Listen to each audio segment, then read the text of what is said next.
Welcome back, welcome back, welcome back to After the Snap. I'm your host, Tasha Pierce, and we are going to be talking today about the DCU big announcement that was made by James Gunn and Peter Safran earlier this week, where they'll be rolling out their new slate of films and TV for the new DCU.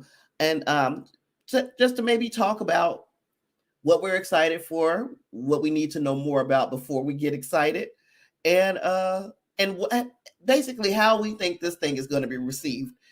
There's a lot of new on the slate, and then of course we've got the legacy characters as well. So let's jump into some of what they are talking about.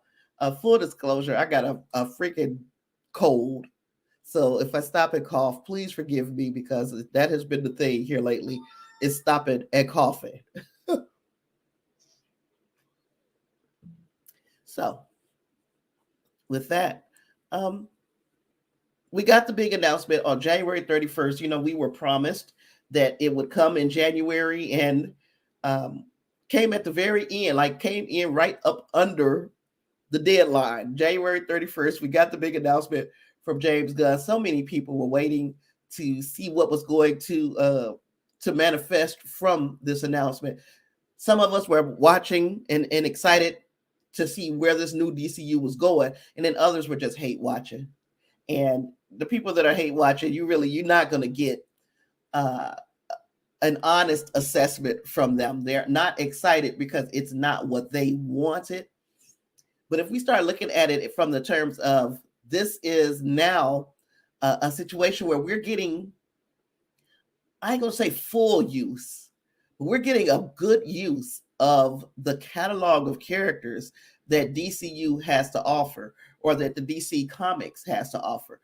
You're not tapping just into what we know, the legacy characters. You're tapping into some characters that are lesser known and building out a universe, maybe even a new fandom for those characters. When you do that, I feel like that's the best investment in your future. Because at some point, not saying that we'll ever just get tired of Superman or tired of Batman or tired of Wonder Woman, but what you might get tired of is seeing the same origin story rehashed over and over and over again. Now it looks like we're walking into different chapters of these characters' lives long before long after their origin has been established. I can't knock that. Especially since these characters' origin stories have been done to death. And again, I never get tired of a good Batman story. But you know, the Robert Pattinson Batman that came out earlier 2022, that was a breath of fresh air. We saw a different chapter of Batman and what life looked like to that Batman in that period of his career. Same thing as we're going to go with Superman. We know that eventually James Gunn is going to unveil a Superman project, and when he does, it's not going to be the same origin story. It's going to be something pretty much different than what we are used to getting. In fact, we got the DC slate. Superman Legacy. That one even has a release date, a tentative release date. Of course, we know that things change when you're coming out this early with something. So you're bringing out what to expect and when to expect it, but we got to give them a little wiggle room with the dates that they do have out, and it's only a couple of dates that's been announced. The first of which is DC's Superman Legacy. Now, I'm going to pull something up here so that I can give you a better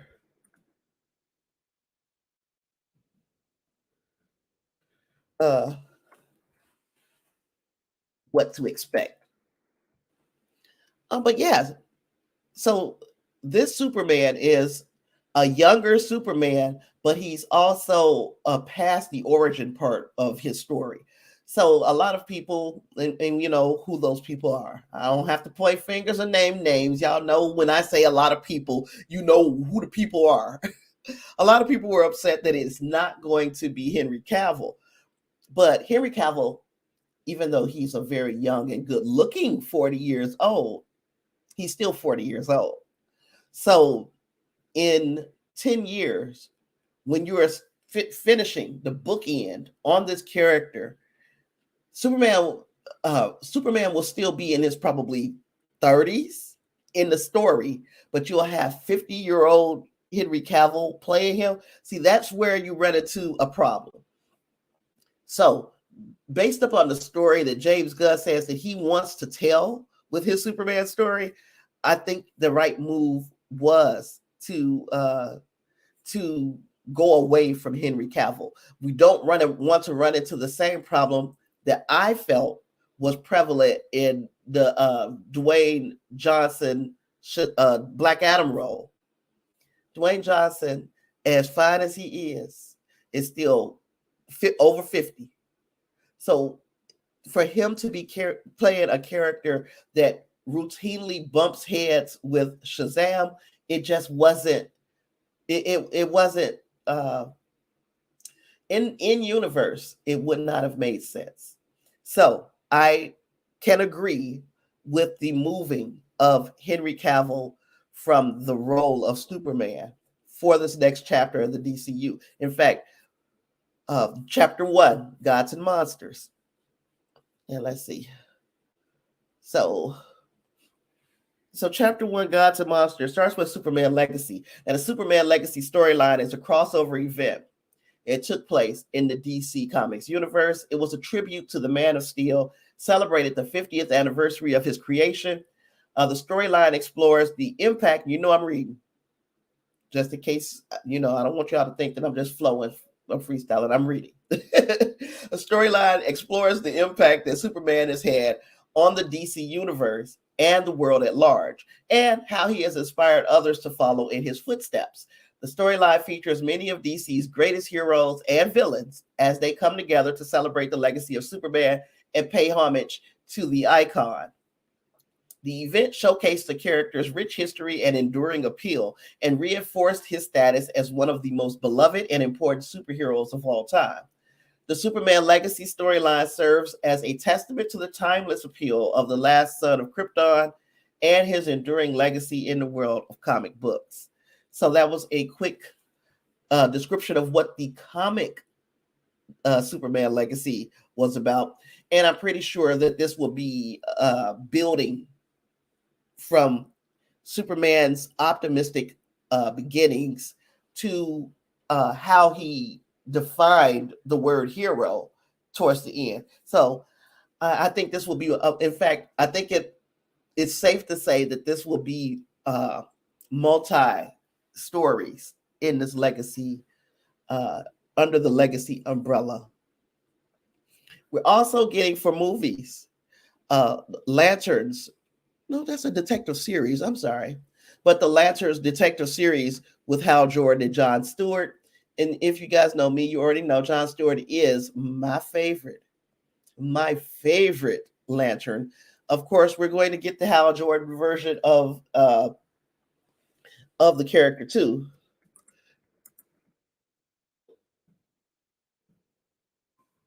And let's see.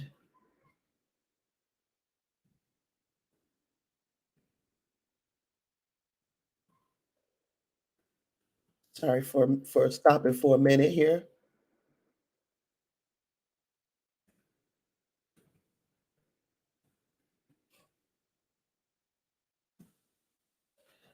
So yeah.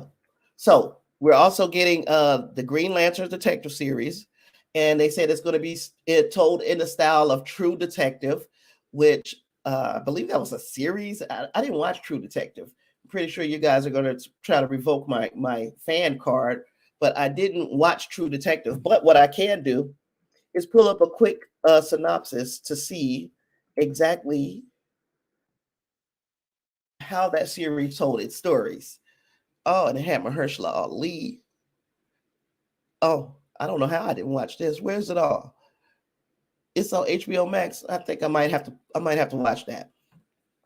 So this True Detective is about the lives of police detectives as they chase criminals using unconventional methods. The officers struggle to gain control of their own personal demons as they attack different cases. So we're seeing James Gunn pull from that to start going into the hey there, Clarence. Nice to see you, sir. So we're gonna see James Gunn and company, whoever he gets to be on the writing team for the Lanterns Detective series, he's going to be pulling from what True Detective did and what they did well with, I'm sure, with their series to bring the storyline of Hal Jordan and John Stewart. So Hal Jordan and John Stewart are two characters who served as Green Lanterns in the DC universe. The Green Lantern Corps, of course, is a group of intergalactic police officers who wield power rings and grant them incredible abilities. Hal Jordan is a former test pilot who was chosen by the Guardians of the Universe to become a Green Lantern. He's known for bravery, determination. He's often depicted as one of the greatest Green Lanterns of all time. So he has a strong sense of justice and a willingness to take risks that sometimes makes him or creates a situation where he makes impulsive decisions. Then John Stewart is my lantern. John Stewart, on the other hand, is an architect and former Marine who was chosen to become a Green Lantern when Hal Jordan was deemed unfit for duty. John is known for his intelligence, strategic thinking, strict adherence to the rules. He is a stickler. He's often depicted as the voice of reason in the Green Lantern Corps and is respected for his level-headed approach to problem solving. So while both of these characters share the same powers and abilities as Green Lanterns, they've got different personalities and approaches to their duties. And Hal is depicted as hot-headed and a risk-taker. John is more reserved and strategic. Both characters have made significant contributions to the Green Lantern Corps and DC Comics universe, and they are both beloved by fans for their unique abilities and personalities. Now, we know that at some point we're going to also get the Guy Gardner version of this character. I mean, you wouldn't bring these two out first if you weren't if you wasn't going to dive into, I guess, what you would call like the comic relief of the Guardians of the Galaxy. Lord have mercy, of the Green Lantern Corps. Oh gosh, let me see here. So Clarence, you say you're very excited about the Lanterns. I am too, but of course I'm a fan of, again, John Stewart, and that's the one that I'm most familiar with and I most identify with, and it ain't only because he is generally portrayed as a Black man. He's just the one that I kind of connected to through animation and comics. So we got Guy Gardner too. So Guy Gardner is brash and impulsive, and he acts first, thinks later. He's depicted as a hothead, but also a troublemaker. He's skilled and powerful. He's always willing to put himself in harm's way to protect others. And he has that rough exterior, but he has a strong sense of justice as well. And he desires to do the right thing, which makes him a respected lantern. But some, his personality can come across a bit brash. Guy is probably one of the more complex lanterns, and I'm pretty sure that they're going to build to introduce that story as well.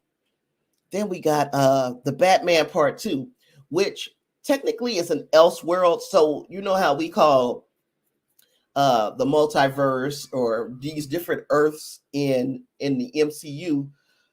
In DC, they're Elseworlds. So on another world, there's another Batman, and this is where the second chapter of that Batman story is. So they also have a date for that, but again, I think we would be it would be in our best interest to not get excited about the actual date, because things can move up and they can also be pushed back. But it's saying right now October of 2025. And then The Brave and the Bold. The Brave and the Bold is Batman and Damian Wayne. And Damian Wayne is Batman's son by oh gosh, what's the chick's name from the let me type that in. Uh that's Batman's son that he didn't know he had. Let me see. Son of Talia al Ghul. Gosh, I don't know why I couldn't remember. I knew it was Ra's al Ghul's daughter. Couldn't remember the name. So this is actually in universe. This is the fifth iteration of Robin. But Damian was raised by his mother and the League of Assassins, and as a result, he has a violent and aggressive personality. He was raised to be an assassin. Despite his upbringing, Damian does still have a strong sense of justice and a desire to protect the innocent, which leads him to join forces with his father and become the new Robin. And this one I might be more excited about as well, because this is a chapter that has never been explored on in live action. And isn't that what we want? I know that there is a certain, I guess, poetry to continue to tell the story from the beginning, and then bring ourselves to where he picks up a Robin, the first Robin, Dick Grayson, and then moves on to the other Robins. But also, we've seen it done. We've seen it done well, and we've seen it done poorly. And I want to see something different. So I did enjoy the Batman, the one Matt Reeves, the Batman, enjoyed that because it was different.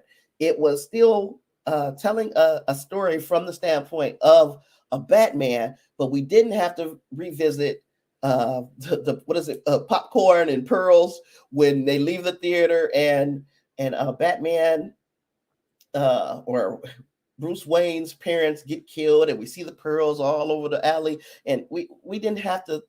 Who wants to continue to relive that trauma with Batman? we know his parents got killed, and this is what set him down the path of being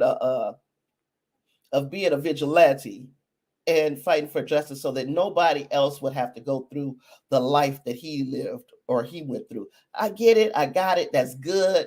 Now let's tell some different stories. And this is a story that I think is good, worth telling. Batman does have a son. Damian Wayne does become his sidekick. But what happened in between? What happened? What made those two what made them get together, and what brought them together, basically. Also, as far as our legacy characters, we get another one. What was it called? Let me pull the slide up so I can remember. Paradise Lost. That's what I was thinking. And this slide is smaller, so I'm going to make myself smaller so you guys can see it maybe. So we got all of the DC slate here. Paradise Lost, the Themyscira series that is supposed to be kind of Game of Thrones-ish. I'm excited for that. I didn't watch Game of Thrones, so, and I guess I still have an opportunity to watch it. Didn't watch it, but we are going to dive into a period of history that we have yet to have been seen of Wonder Woman. And again, we know the Wonder Woman origin story. It hasn't been done to death like Superman and Batman, but we know it. We got it. It was a great movie. The Patty Jenkins Wonder Woman movie, the original Wonder Woman movie, was fantastic. One of the best superhero movies, especially by it being a female-led, female-centered movie. Give me something different with that same dynamic. So what we're going to see with this Themyscira Paradise Lost is a period of turbulence on Themyscira in the years that preceded Wonder Woman coming to becoming Wonder Woman when she was only Princess Diana. That there was a period of unrest in Themyscira for one reason or another. I'm looking forward to seeing what they do with that as well. Let me see. What else did I have here? TV. So our TV slate for James Gunn's new universe, or his DCU, and I keep calling it James Gunn. It's really the DCU slate. We're not going to call it the Gunverse. He, in fact, said, "Don't call it the Gunverse. That's not what this is. This is the DC universe." So I'm going to roll with that. We're getting a series, an animated series written by James Gunn called Creature Commandos. And Creature Commandos will be, there are two groups of new heroes that we'll be learning about in this new DCU. The first of which is Creature Commandos. And this would fall under James Gunn's expertise because it's a story that is very rarely told. In fact, if you're not a fan of the comic books, you probably don't know who these characters are. The DC Comics Creature Commandos are a team of military operatives comprised of supernatural creatures such as werewolves, vampires, and Frankenstein's monster. It's led by a human commander, and the team undertakes dangerous missions in World War II, using their unique abilities to fight against the Axis powers. The characters are known for their eclectic backgrounds, monstrous appearance, and uneasy camaraderie. Basically, we get this is Guardians of the Galaxy. If he tells this story properly, and it translates over onto the big screen properly, he will have repeated what he did with Guardians of the Galaxy. Now, this would be a team kind of, it's not the exact same, of course, but it would kind of put you in the mind of the Midnight Suns from the Marvel universe. And it's an animated feature, but what James Gunn said he's going to do is use the exact same voice actors and the such for live action. So he wants the person that he cast to be the voice actor of these various characters in the animated universe to then play the live action counterpart on the big screen. So kind of like what we saw with What If with the Marvel universe. So, I mean, James Gunn was taking notes, and hopefully he puts what he learned in the MCU to good use for the DCU.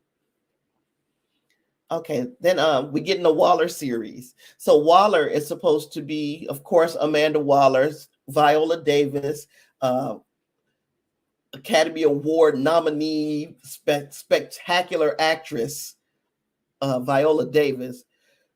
Season 2 of Peacemaker has been put on hold, but this series is going to use the same team of writers, and it is going to be set in between Peacemaker series season 1 and Peacemaker season 2.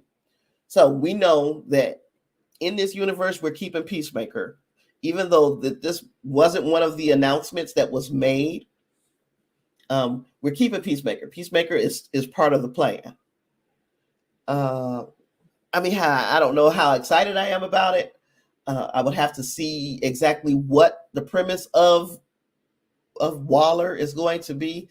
We know who Amanda Waller is in universe, and I guess I just want to see what she can do outside of the Suicide Squad. And I'm pretty sure she has an awful lot to add. And you've got a versatile actress in Viola Davis. We talked about the Lanterns. We talked about Paradise Lost. And last but not least, in this TV show listing is Booster Gold. Booster Gold is more comedic character, and let me see.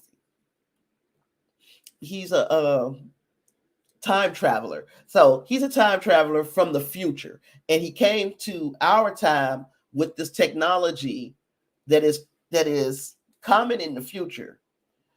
But he has this advanced technology, so when he comes back to the past with his knowledge of historical events, he comes in and starts to kind of pretend to be this big hero while using his advanced knowledge of things and this advanced technology to kind of play the part. But he's only doing it because he wants his ego stroked. He wants to be the man in a period of superheroes. He wants to be one step ahead of all the heroes so that he gets all these accolades. He gets the fame, he gets the fortune. Over time, Booster Gold does start to show a sense of responsibility, and he becomes a real hero. He actually has to use or has to react in time to things that he had no idea was coming. So he has a quick wit, he has humor, and he kind of runs around with Blue Beetle.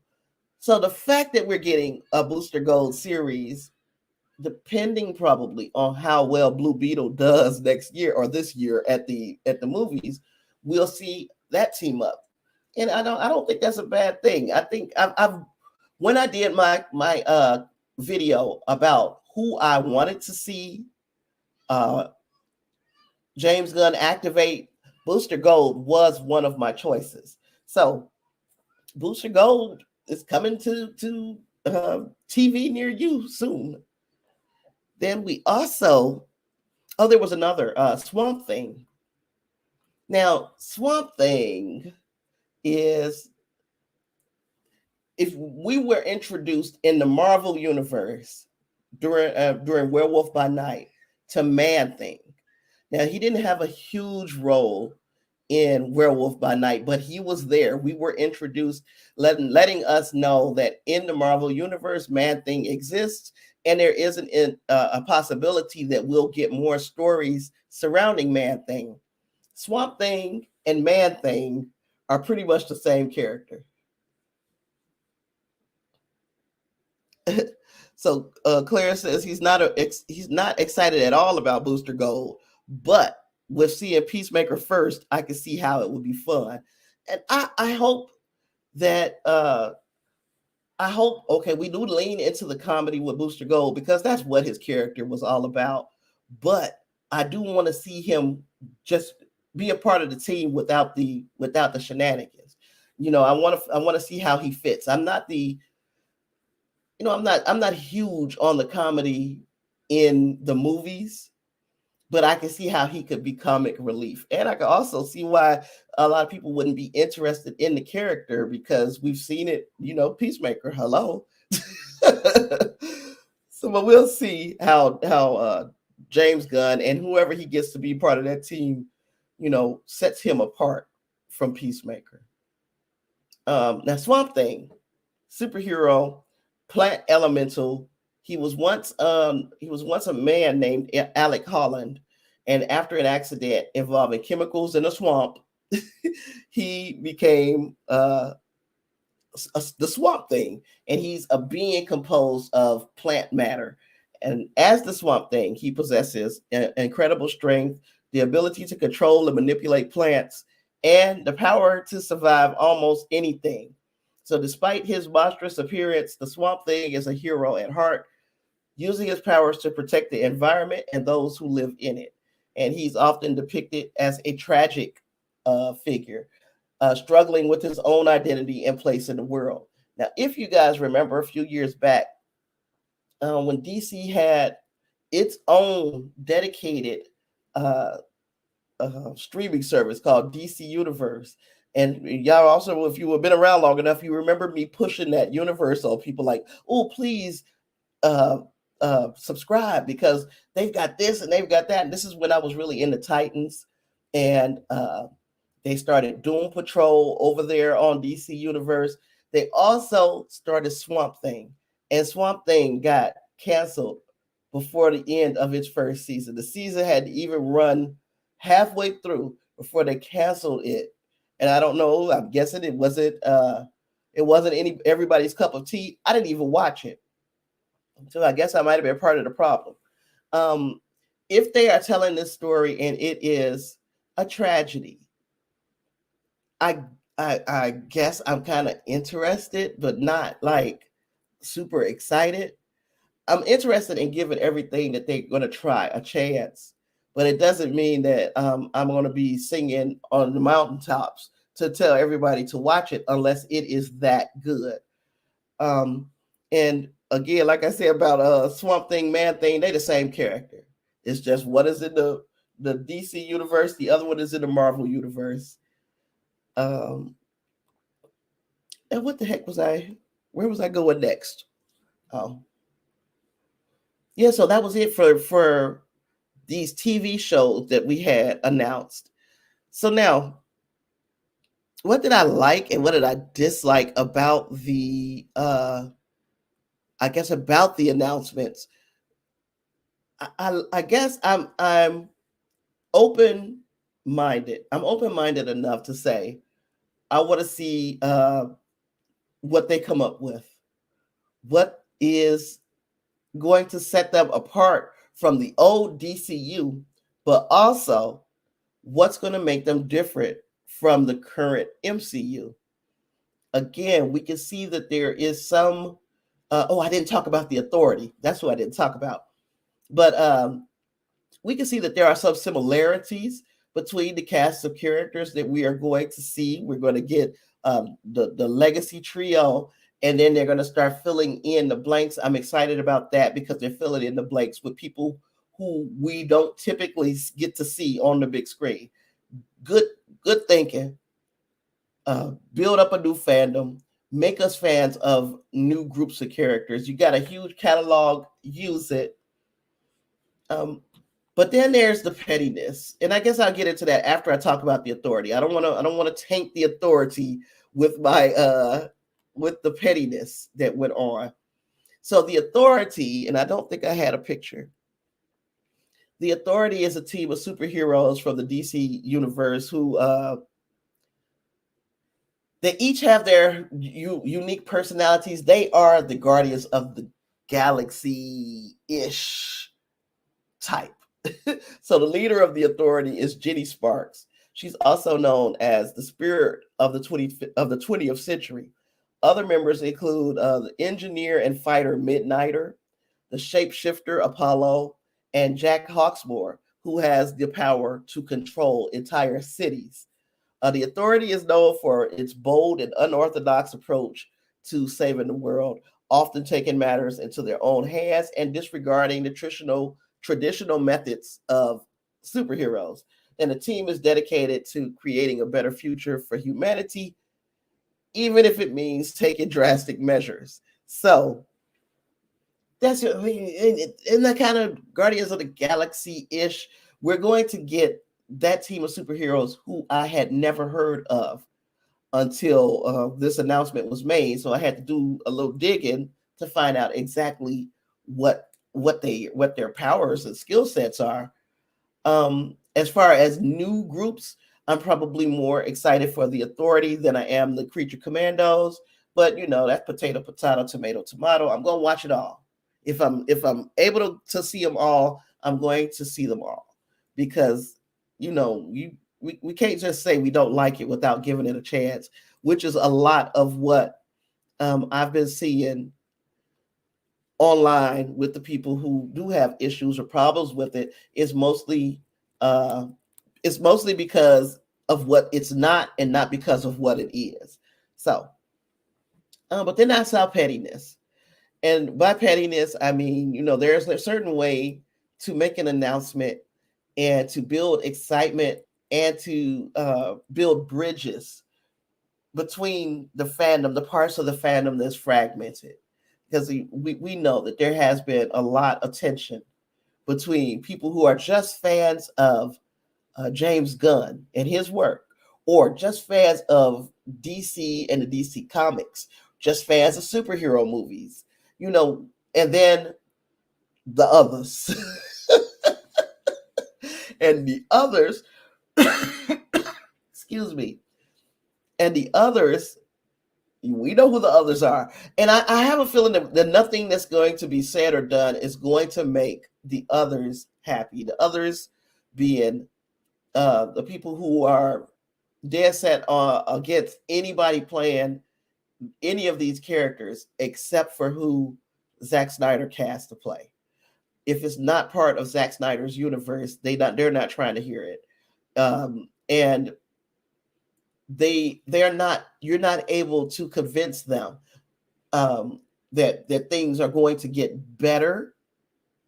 And with some of the things that was said in that presser with James Gunn, it's like he's not interested anymore in building a bridge with these people. And I can understand it. I get it. He's been attacked on social media by these people, but he continues to engage. And I don't know if that's a strategy or if that is just showing us a flaw in James Gunn, because at some point you just got to stop arguing with these people, unless the strategy is to continue to argue with these people to have your name in DC trending, because any press is good press to some people. Maybe that is what his strategy is. I will continue to engage because it keeps my name and DC at the top of everybody's mind, because every time you open Twitter, you see some type of beef going on between James Gunn and this kind of toxic element of people who will never be fans of his. There's nothing, I guess maybe that's another thing. He knows they will never be fans of his. They will never. They've already written him off because he is replacing Zack Snyder. They've already written him off. They're never going to like him. And because James Gunn's style of directing and Zack Snyder's style of directing could not be more different. If they were a big enough fan of Zack Snyder's style, they will never, ever, ever accept anything James Gunn puts out, even if it's extraordinary.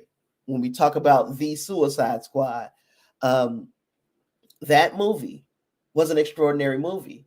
Came out in the middle of COVID, and it was rated R. Those are two things that was playing against it. It was never going to be a $1 billion movie because you lost out on all of the young people, all the children, or the PG-13 crowd. You lost out on all of them when you made that a rated R movie. So you knew this was never going to be a $1 billion movie. But the Suicide Squad versus the original Suicide Squad movie, there is no Angus. It has been so long since you've joined us in a stream, and I am so happy to see you, sir. Michael B. Jordan as Green Lantern would be fun. You know, how old is Michael B. Jordan? I'm even thinking that it's I hate to say it, that he might be too old to let me look at how old. I know he ain't old, but he might be too old. If they try to stay away from older characters, well, he'll be 36. Yeah, if they're trying to stay away, if Henry Cavill is too old, then I think Michael B. Jordan is too old. I think he would make a fantastic John Stewart? Absolutely. I really and truly do. But if they are trying to go young, and Lord have mercy, I'm going to say this, and it's going to sound like I'm being a Lori Harvey apologist, but her boyfriend now, what is the guy's name? Damson Idris? That's who I would try to get. Let me see. Damson Idris is 31. Even he's a little old, but he's 5 years younger than Michael B. Jordan, and even he's a little old for it. I don't know.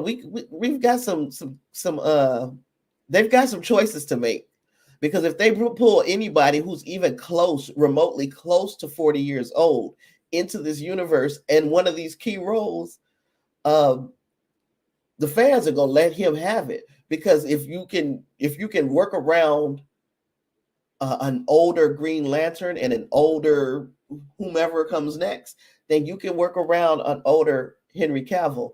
And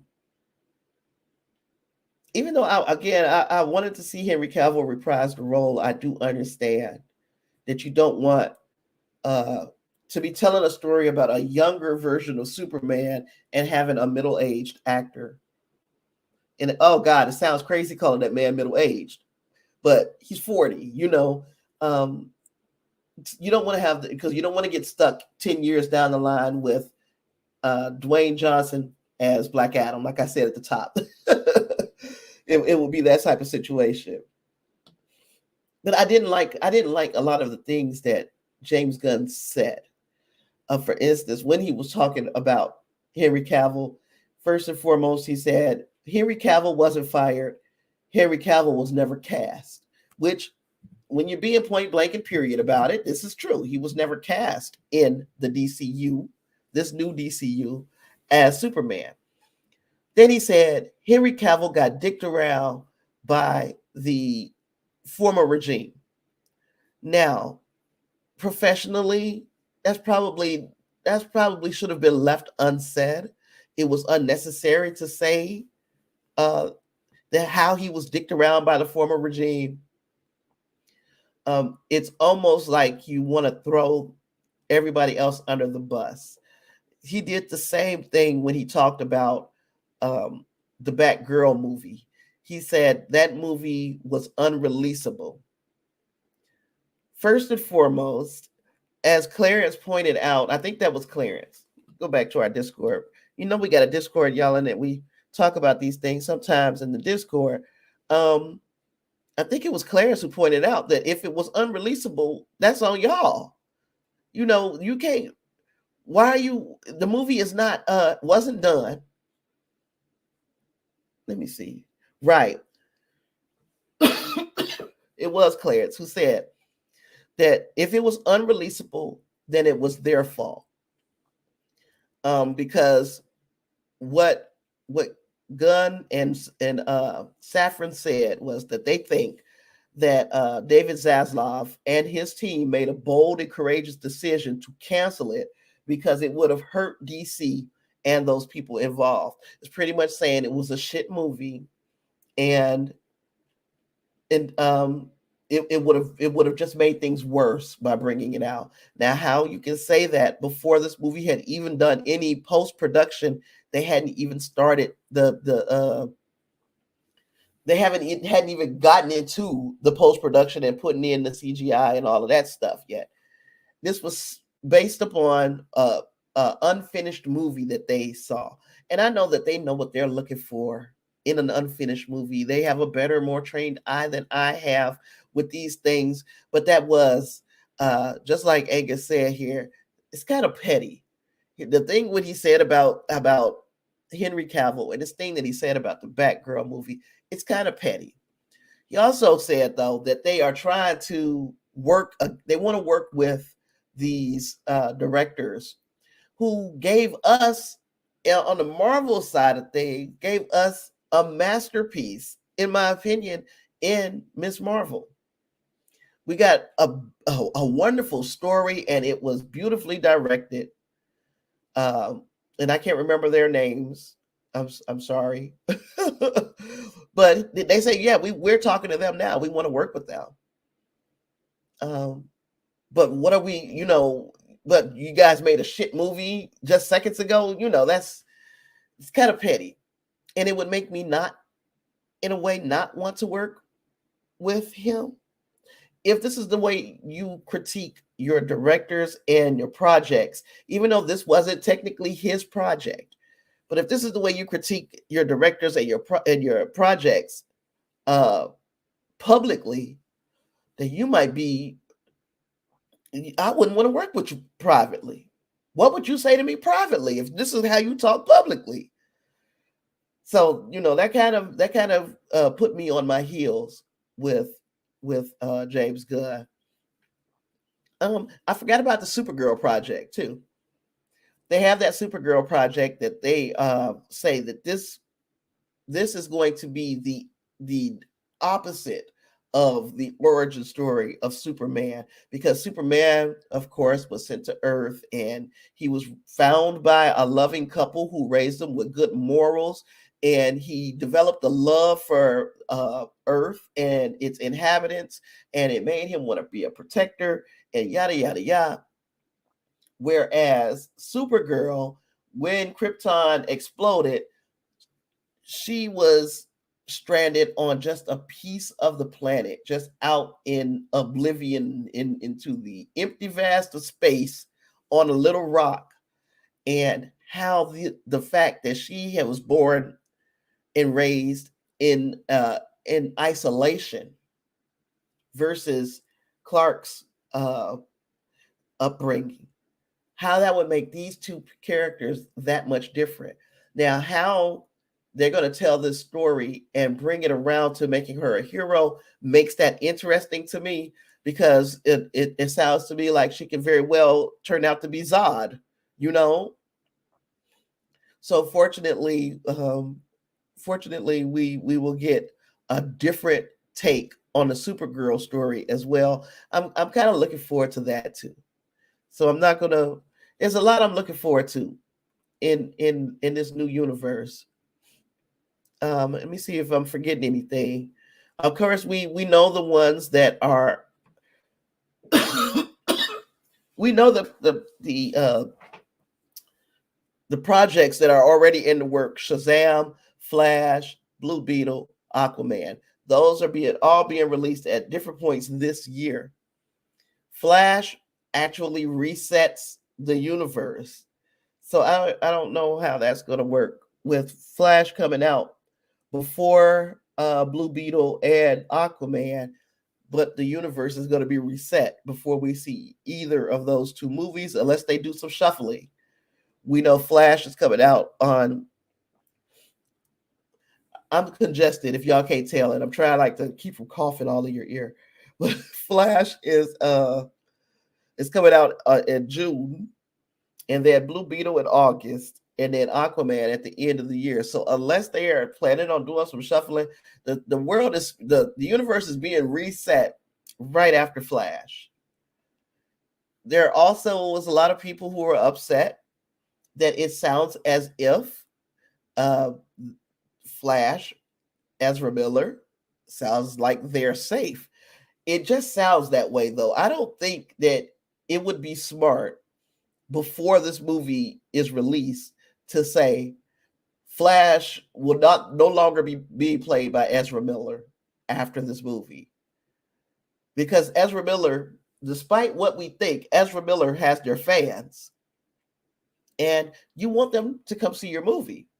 You want them, and then you want all of the people who absolutely love the DCU and what all of that. You want them to come. They're going to come no matter what. But you want those Ezra Miller fans to fill in the blanks. You want a general audience. So I think all announcements about what they're going to do with that character should come after the movie. But also, it's a little touchy of a subject. Once you start talking about a person who was having a mental health crisis, as they are saying happened with the Flash, can you fire them without looking unsympathetic? It's kind of indicative of the world and society that we live here right now. But you would look like a real jerk if you fired Ezra Miller for having a mental health crisis. Or am I reading this wrong?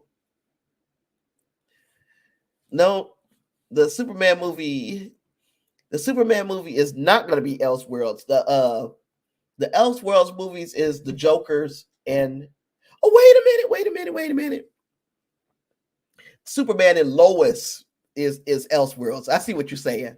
So yeah, Joker, Batman, Teen Titans, and the Superman and Lois show is all Elseworlds.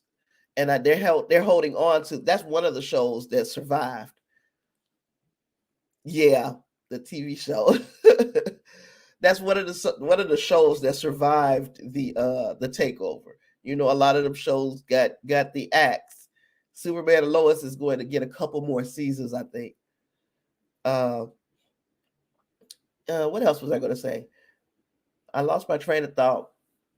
Regardless, it's gonna look it would look bad to me they if Ezra Miller doesn't give them another reason to fire them, that it would look bad. It would be bad form they if they fired them because of a mental health crisis, even though they're the ones that gave this person the excuse. Okay, but do we still? My understanding, Clarence, is that they are not recasting Waller. Viola Davis announced the same day as James Gunn made his announcement.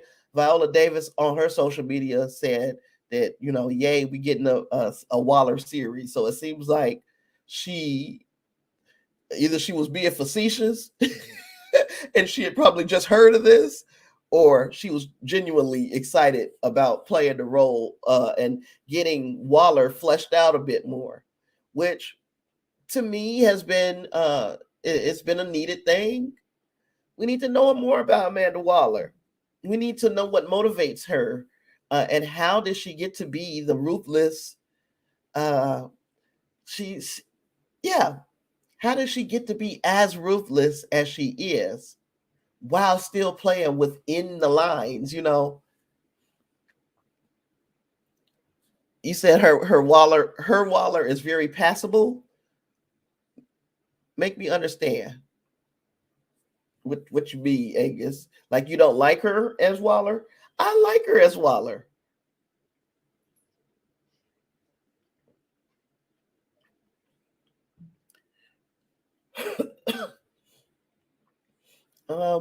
So what have we've talked about all the projects.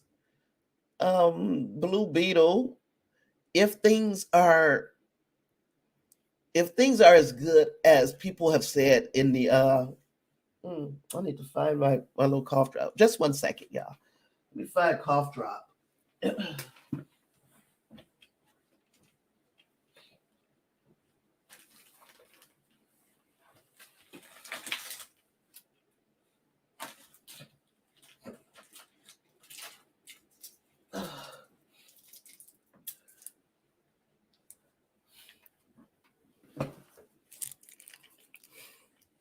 If things, oh, you like her too. If things are as good as they say with Blue Beetle, hopefully that young man is safe. We know that, again, Jason Momoa has come out again and talked about how excited he is about something, about his future in the DCU. So hopefully, who knows what that means.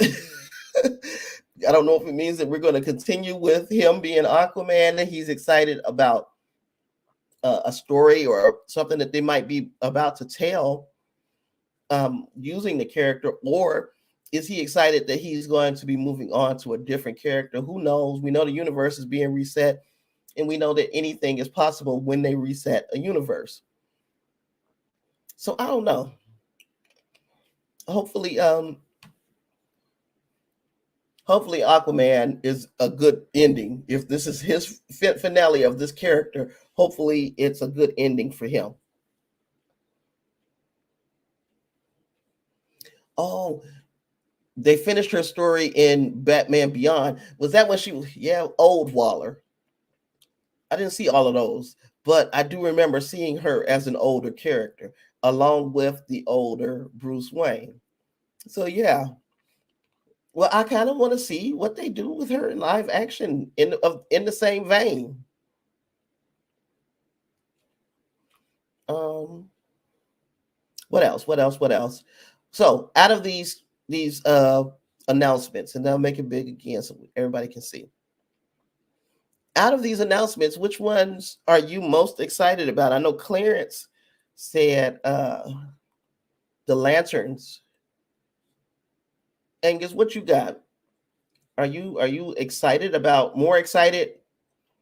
about any one than the other? I think my big exciting moment is going to be Paradise Lost, but I'm also interested in what's going to happen with the Authority. And then all the rest of them, your Superman, Swamp Thing is yours. And again, because it can be a tragedy, and they can tell it in that vein instead of coming across optimistic or coming across comedic. There is another level to these things, and Swamp Thing could be where they cut their teeth.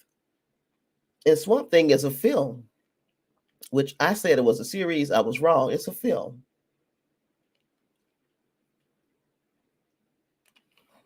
So yeah, they could. It's a chance to tell a different kind of superhero story, and I think that's what we want. My question again was, how do you set yourself apart from Marvel? How do you set yourself apart from the MCU? And we're gonna see if James Gunn and Peter Safran got the goods to do it. So Clarence is saying he's kind of excited about Supergirl, not so much about Swamp Thing. Yeah.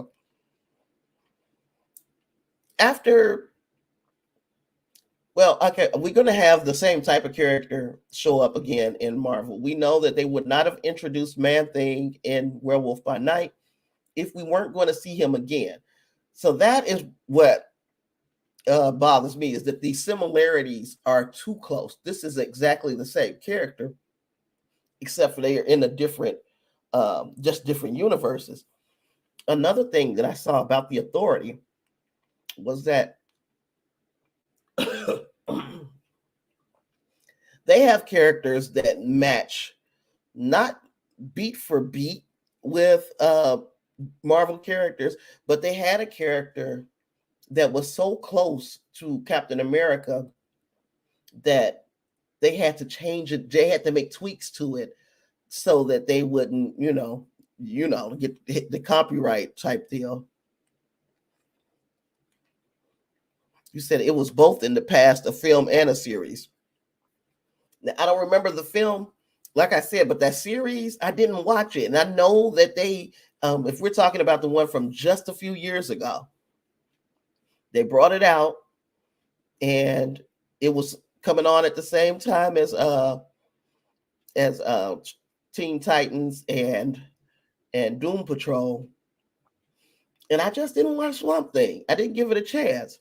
And they canceled it so quickly. Like, this series had only maybe 2 episodes had aired before they canceled it. Yeah. Nobody watched it.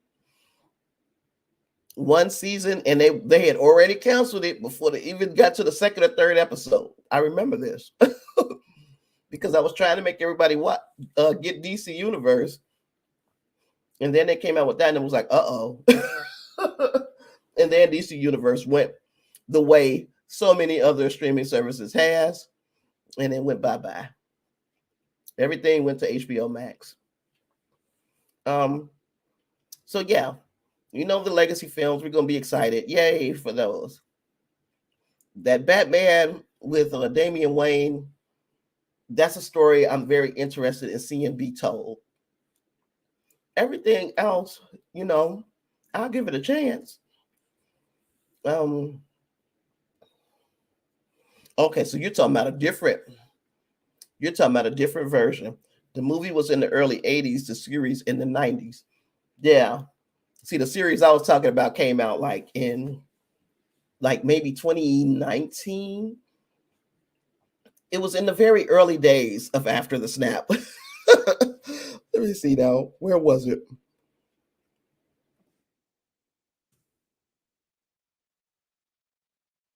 See, Swamp Thing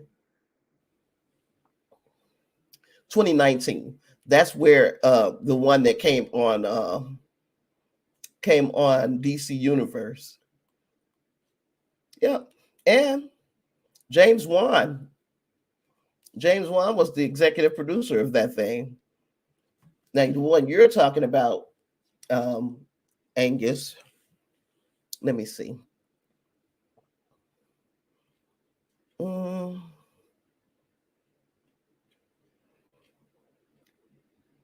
Shoot. Heck, I don't know. I don't want to sit here and be looking and not talking.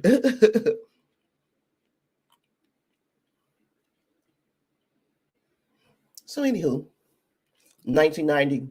Thank you, sir. You were much faster than I was. The 1982 film. We got the Flash. The Flash series showrunner wants to help write the DCU's Swamp Thing movie. And I don't think they need to do. I mean, you know what? Let me stop, because I don't want to pigeonhole this writer or this showrunner just because of the kind of fare that we got on the regular Flash series. Even though the Flash series was probably some of my favorite TV for a long time, and then it just the stories started becoming kind of redundant because they kept using. Flash has a heck of a rogues gallery, and they kept using other speedsters. And while I know that makes for an interesting storyline, I got a little tired of the repetitive nature of he has to keep going up against these speedsters when it was so many other rogues that they could have used. Said he likes Angus says he likes the blending of spiritualism and science in Swamp Thing stories. Well, I'm going to definitely have to look forward to that, because I've not even thought about it in that manner, that this could be kind of Moon Knight-ish. And yeah. So I'm wondering how much James Gunn borrowed from the stories or the storylines that he saw, that he was able to be part of the room in the Marvel universe. But yeah, he got all these characters, and this is something that I've been saying for years. You got all these characters. Why do we keep using the same ones? I'm glad to see that they are making different choices with the characters, or with who they use. Again, the Authority, I had no idea who they were. So that's going to be exciting for me. I hope for more of the fandom, not just people, like me. But I hope enough of the fandom is excited just of the possibility of seeing a different group, a different story being told, because it was beginning to get old.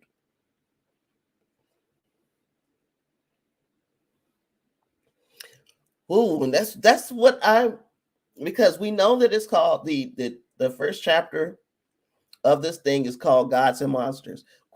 Clarence's question is a good one, because I don't see it. He said, what are your thoughts on the cohesion factor? How do we blend these all together? What event do they culminate to? You know what I would like to see? Instead of constantly, because we're going to get to Darkseid. You get to Darkseid at some point. Let's build to getting to Darkseid. There are other big bads in the DC universe that we can use. We can get Mongol. Mongol was like a war, not war worlds, but he went around trying to conquer different worlds. Kind of, he's almost Thanos, almost. So we could get Mongol, or you could get Vandal Savage, or anybody who it would take the combined effort of everybody to beat. But it doesn't have to be Darkseid right away. And there are people beyond Darkseid too. Granny Goodness is in the same vein as Darkseid, but yeah, that's like one of the lieutenants. So yeah, we can even go there. You can go to Granny Goodness, but it doesn't look like that's where we're going. I don't know. I kind of like being in this position where I'm going to have to think on what other stories, because we also know that with all the stuff that we've got here on the screen, that this is not everything. James Gunn said this is about half of what they have planned for the next 10 years. So it does make sense that this is not a 10-year, this, what we see on the screen here, is not 10 years worth of projects. But we know others are coming as well. If it was Granny Goodness, I would want to see emphasis on young characters, because that would kind of halfway be what she was after, right? The younger generation of people who are not yet superheroes or supervillains, she could come and take them over to Apocalypse and do whatever it is that she's going to do with them. But and what else was I going to say now? It was just something. Oh, and Granny Goodness opens the door for other characters as well. Big Barda, Mr. Miracle. You could see them easing in under the Granny Goodness umbrella. Again, I want to see Vandal Savage done well. Like he is Genghis Khan and Napoleon, and he's everybody all wrapped up in one. And Charlemagne, every time you go back in history, kind of like Kang, every time you go back in history and find a bad guy, we find that bad guy was Vandal Savage. That's the kind of story I would like to see told, especially when you have characters who their overarching story can start all hundreds of years back with Wonder Woman. But of course, we can't go back too far because we've already bookended ourselves that Wonder Woman didn't come to the world of men until World War I, was it? Who would I cast as Savage? I want it to be somebody unassuming, somebody that you would not assume would be that character. You know, there are some people who look the part.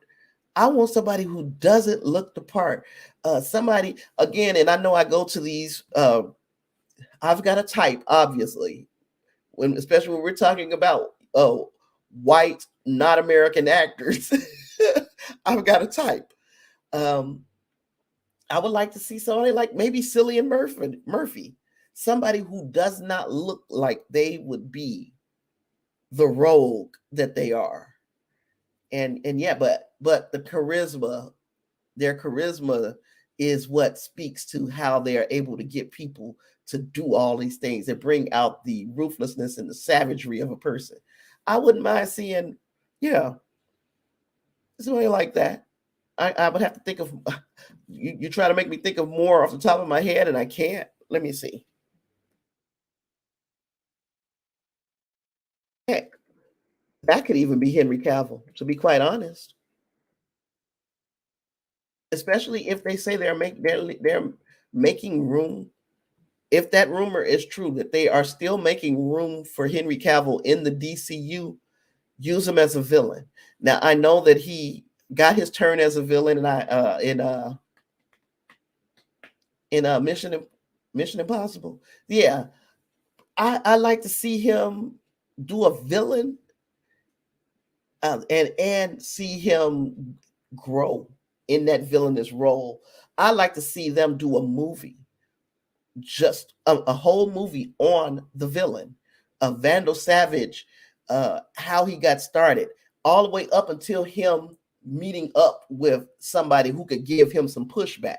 So he, if Vandal Savage conquered the world over many hundreds of years with nobody showing any kind of match for his power, and then all of a sudden he runs into a Superman, that would be a good way to end a movie.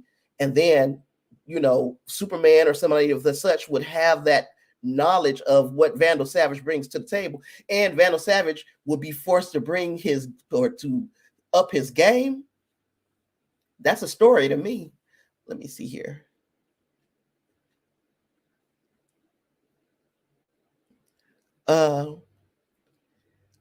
Yeah, Clarence. He said if The Rock didn't have to be the hero, it could have been Black Adam.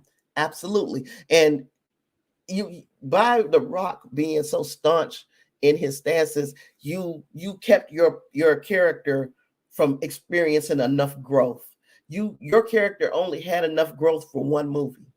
If we would have started Black Adam younger, first and foremost, and I mean, we should have gotten that movie younger in The Rock's career. We've been talking about the movie. I always say it. We talk about that movie. I was in my 30s.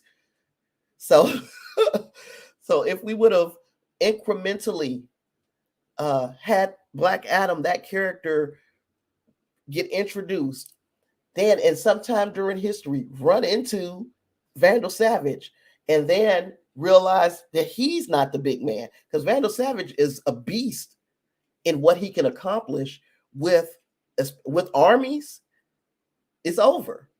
So to get that pushback from a character like Black Adam, or maybe even if they want to go with Icon was another character who transcends time.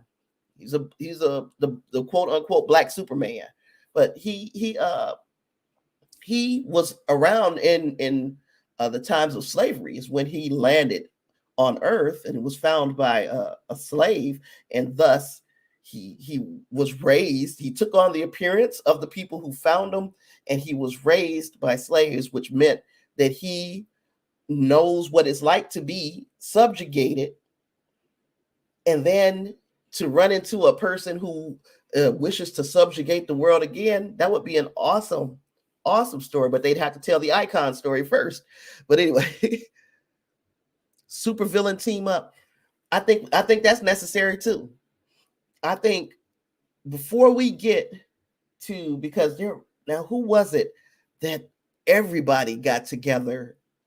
The villains and the heroes had to get together to kind of fight somebody. It was somebody. I can't remember the character. Angus, help me out if you know what I'm talking about. The Light. Is that the one I'm talking about, where the villains even had to team up with the heroes? So yeah, if we could get the super villains established, and I'm talking more than the ones that we've seen already that's been done to death. We can introduce Lex Luthor.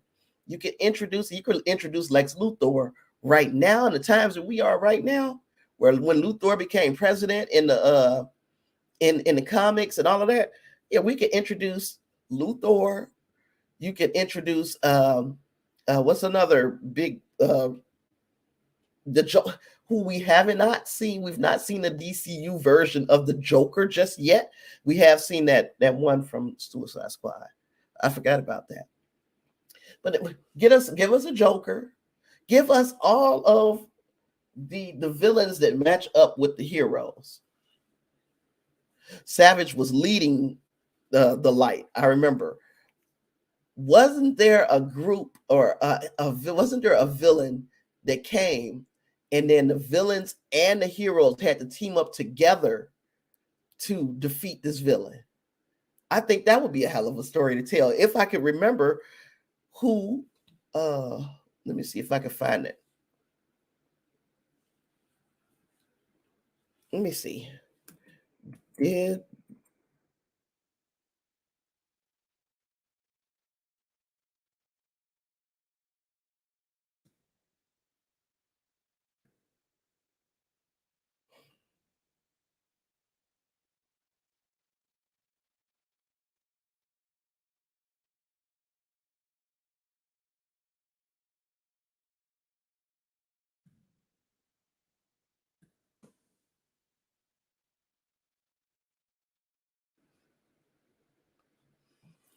Wonder Woman. You say, do you think recasting Gal Gadot is a mistake? They haven't yet said they were doing that, though. I mean, that they might be about to do it, but They haven't yet said that she's out. Wonder Woman is in the future because they're starting with the past. They're going to Themyscira first, but yeah, they haven't yet said that Gal Gadot is out. You said Darkseid is the one. Okay. Let me see. DC Comics has had several storylines in which heroes and villains have been forced to team. One such event is Crisis on Infinite Earths. We know that. Okay, in this event, heroes from all across the DC Comics universe came together to stop the Anti-Monitor. That's who I'm thinking about. The Anti-Monitor. Yes, that's who they all had to kind of get together, put the differences aside and fight together, because the Anti-Monitor was coming to destroy all of their realities. Infinite Crisis, 7 issues that was published in 2005, 2006. In this event, villains and heroes teamed up to stop an interdimensional crisis that threatened the very fabric of reality. Storyline featured a large cast of characters from across the DC Comics universe, showcased the heroic and villainous forces coming together to save the world. So yeah, I'm thinking the Anti-Monitor. That would be, I mean, I think the Anti-Monitor might be a bigger force than even Darkseid. So Crisis is before Flashpoint. If they're still going in the same, you know, how they take their liberties. So they could very well be going, okay, Crisis on Infinite Earths leads to Flashpoint. Or they could just be going Flashpoint is Crisis. You know what I mean? They could use Flashpoint and tell all the stories of Crisis on Infinite Earths to lead up to Flashpoint in this Flash movie. I don't know though. It would be a waste of a storyline if they did, because that's a whole different story that you could tell. I don't know.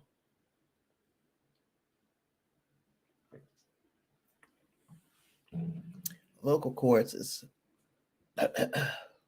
what was I going to say? So yeah, the Anti-Monitor would be a good villain, and they've already done it in on Flash, the TV show. But you know, that's Elseworlds. So it's not affecting what they could do with the movie.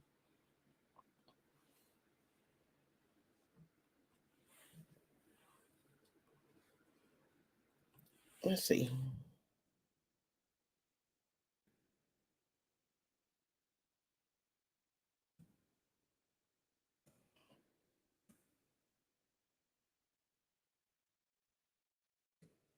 Or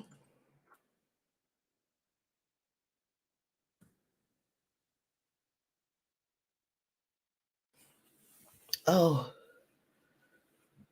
boy, I don't know. You guys got anything else you want to add to this, to the DCU conversation? There's a lot that could be done with where they're starting, and I'm optimistic that the stories will be told with some kind of care, where we will get hopefully a good decade of storytelling from the DCU. They got the characters, and I don't know, there are enough actors and directors who would be interested in making sure that we see this thing through the right, you know, through in the vein of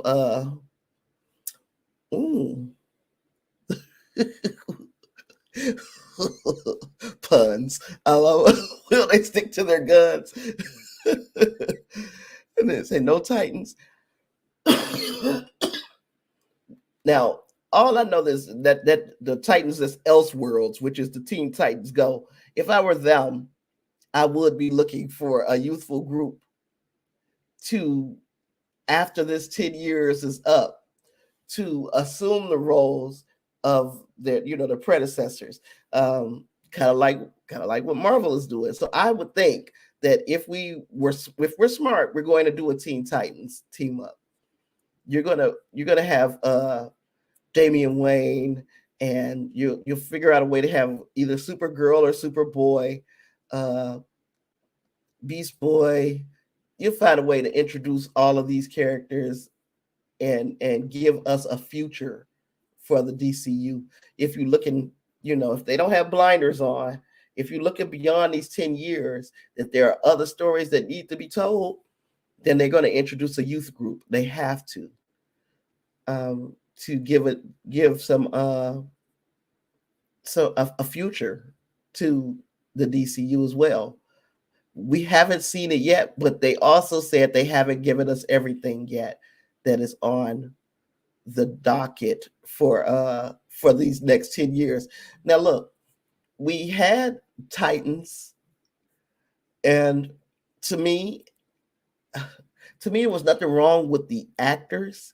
The actors were confined by the story, and a lot of times the story was very confining, and it was very it was frustrating at times watching Titans. I didn't even watch this season.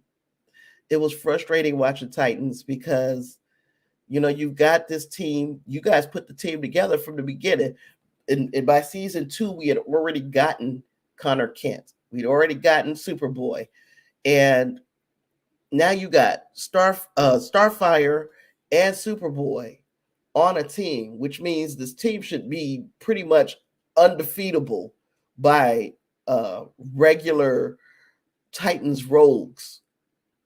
But by that, and they kept just like, okay, we're gonna send Starfire off over here, and we're gonna do something to nerf Connor all the way down. You can't keep doing that. It's only been 4 seasons.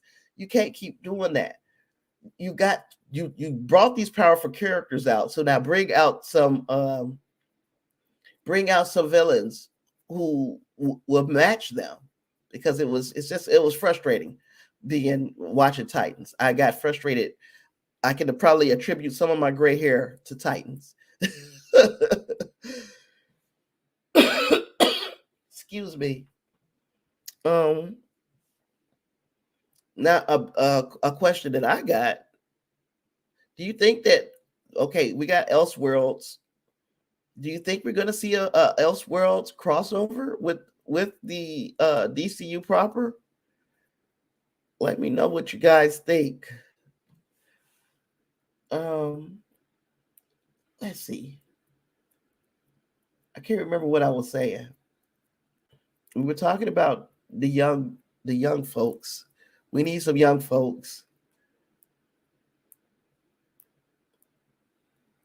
Yeah, I lost my train of thought again. That happens.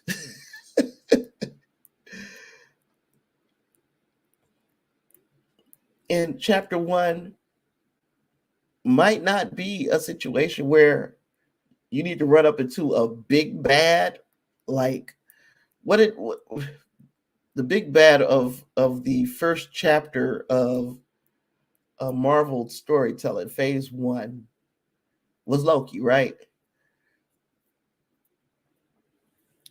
Say blur the line. Yeah, make it like they can. You talk about as far as bringing the Elseworlds here. I wouldn't want to blur the line. No, you're right. Well, if that's what you meant, wouldn't want to get anybody confused, and that's why, yeah, you probably need to confine everything to where it is, because it will confuse people. Because there are some people who are not used to the freaking many worlds, parallel universe, multiverse type storytelling, and they getting a headache from what's going on in the MCU right now.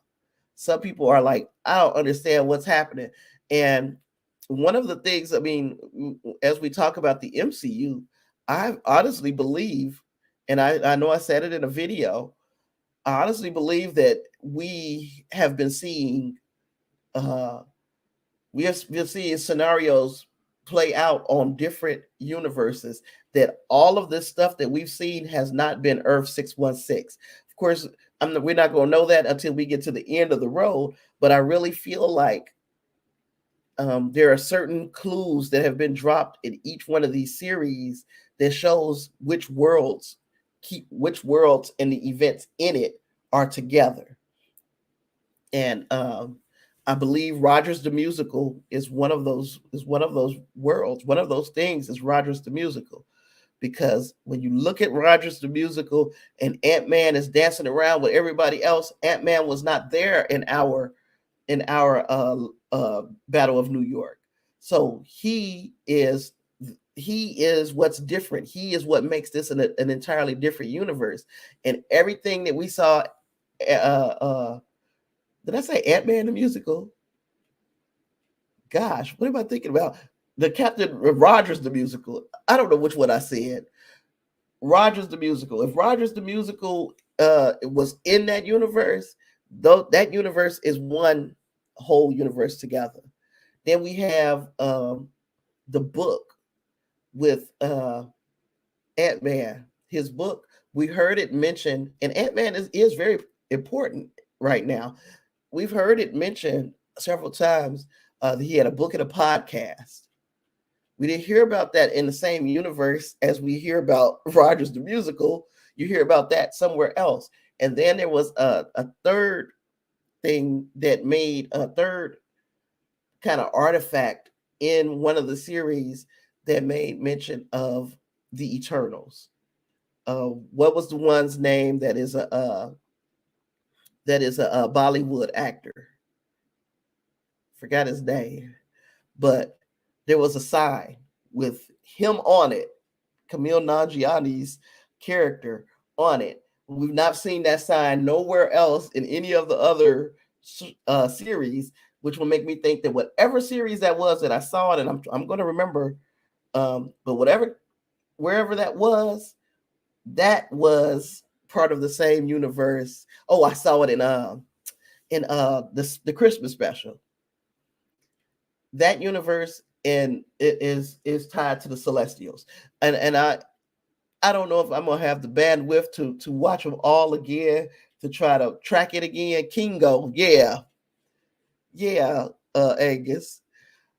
His picture, a poster with him, showed up in the Christmas special, and I'm like, this is the first time we've seen anything kind of, except for in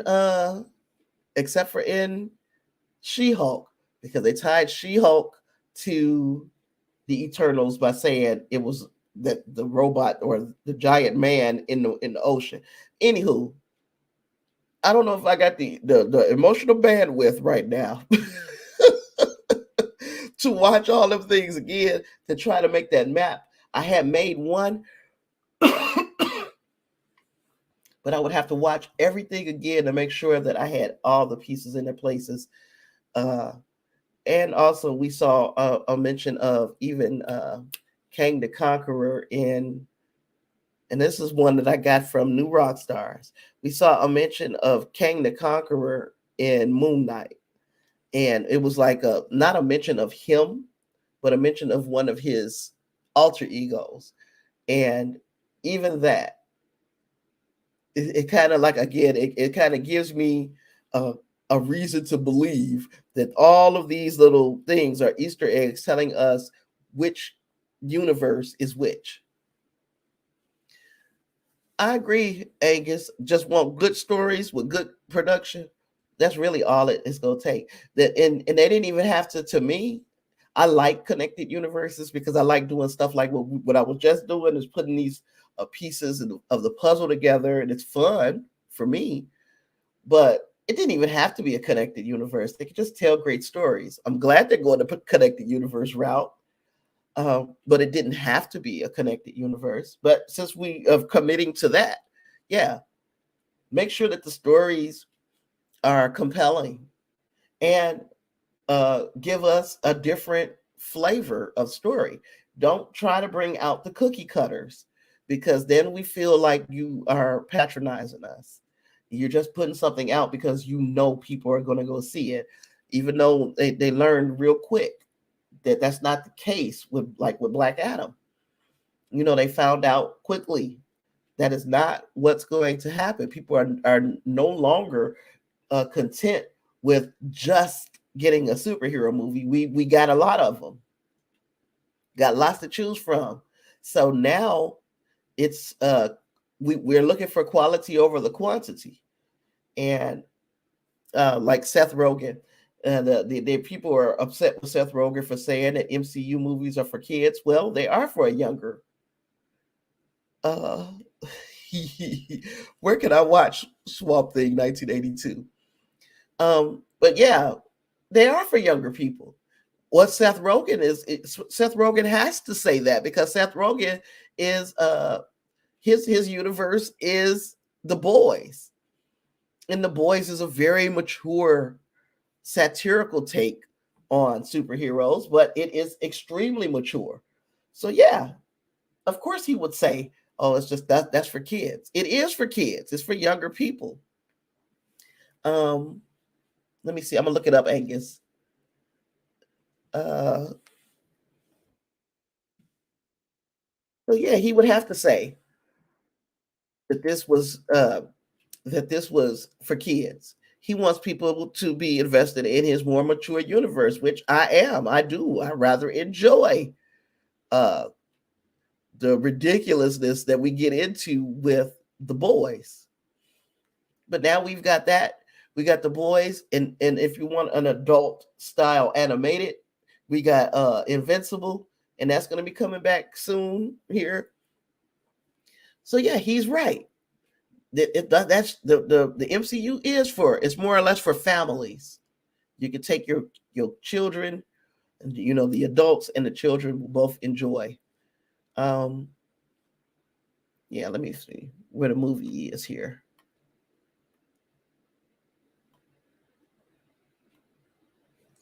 I guess I just got to put movie. Yeah.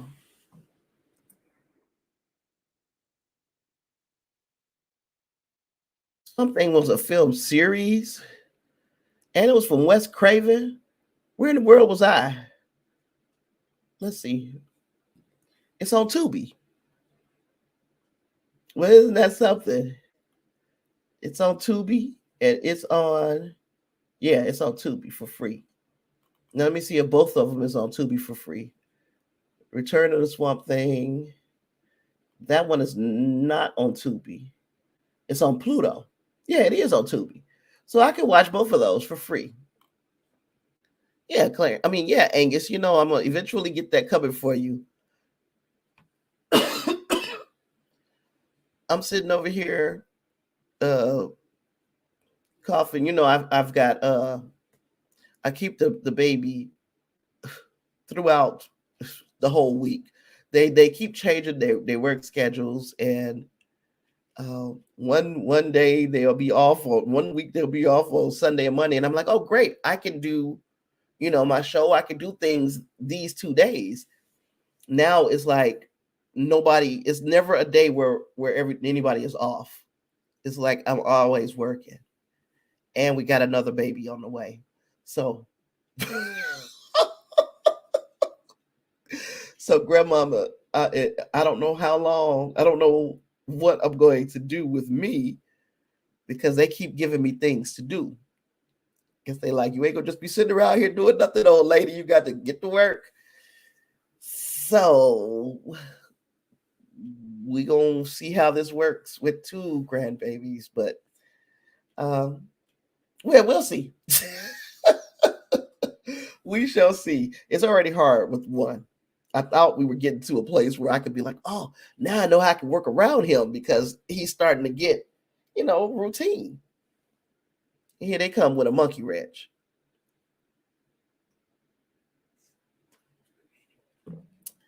So yeah, well, I'm gonna cut it right now, because I do need to do something with my vocal cords here. And I will tell you when I'm coming back live, but you know what? Just watch for the thumbnail. You know how I make the StreamYard announcement, because it could be this week and it might not be until next week, but I'm coming back. Also, before we go, I'll be back for Picard at some point. We got to talk about Picard. We're gonna have to um, maybe make an attempt or to. You gonna pass out? What do you mean you're gonna go to sleep? I hope. I hope that's what that means, and not nothing bad. I'm gonna pass out too. But yeah, keep your eyes and ears open for an event announcement, because I guess that's how I'm gonna have to let it play for a little while until bedtime. You sleep tight. Don't let the bed bugs bite. Yeah, I'm gonna do the event announcement thing. That'll be the way I announce my live streams, and then look out for videos, because I'll be trying to get a few of those out during Black History Month, and also to recap Picard. We gonna see. So with all that, I appreciate you for hanging out with me, and I enjoyed talking to you guys, uh, and combing over this DCU slate. And hopefully you enjoyed it. See you in the next one. Peace.